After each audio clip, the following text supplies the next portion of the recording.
சுருக்கமா சொல்லியிருந்தேன். அதிமுக ஆட்சியில எடப்பாடியார் அண்ணாச்சி இருக்கும்போது ஒரு உத்தரவு போட்டாரு. அரசு வேலை வாய்ப்புல கட்டாயம் தமிழ் தேர்வு எழுதணும் அப்படின்னு இருந்ததை மெதுவா நீக்கிட்டாரு. அதனால தமிழர் அல்லாதவர்கள், வெளி மாநிலத்தவர்கள் நிறைய பேர் அரசு பணியில, தமிழ்நாடு அரசு பணியில சேர்ந்துட்டாங்க. இது ஒரு மிகப்பெரிய ஆபத்தான ஒரு போக்கு.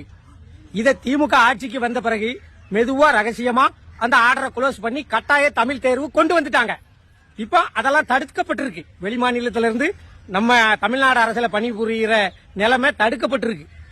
ஏன்னா இதெல்லாம் திமுக காரன் தான் சொல்லணும், நான் சொல்ல வேண்டிய அவசியம் இல்லை. எனக்கு என்ன நம்ம ஒரு விமர்சனம் பண்ணினா அந்த பையன் இந்த பையனு விமர்சனம் பண்ணுதானுவோ, நம்மள கமாண்ட் பண்ணுதானுவோ, பூரா பேக்கைடி. என்ன இது அவனு சொல்லணும். ஆனா திமுக காரனுக்கே தெரியாது இந்த உத்தரவு போட்டது. நான் சொல்றேன், இது திமுக வந்த பிறகு செஞ்ச மாபெரும் சாதனை. அப்புறம் 20,000 ரூபாய்க்கு மேல சம்பளம் வாங்குறவா ஸ்கூட்டில போவா வேலைக்கு.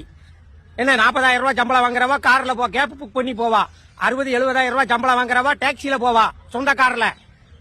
10,000 ரூபாய்க்கு ரத்த பரிசோதனை நிலையத்திலையும், தனியார் கிளினிக்லயும், ஜவுளி கடையிலையும், மத்த ஹோட்டல்ல மத்த மாதிரி வேலைகள் பாக்குற பெண்கள் வெறும் 10,000 ரூபாய்க்கு 12 மணி நேரம் வேலை பாக்குறாங்க.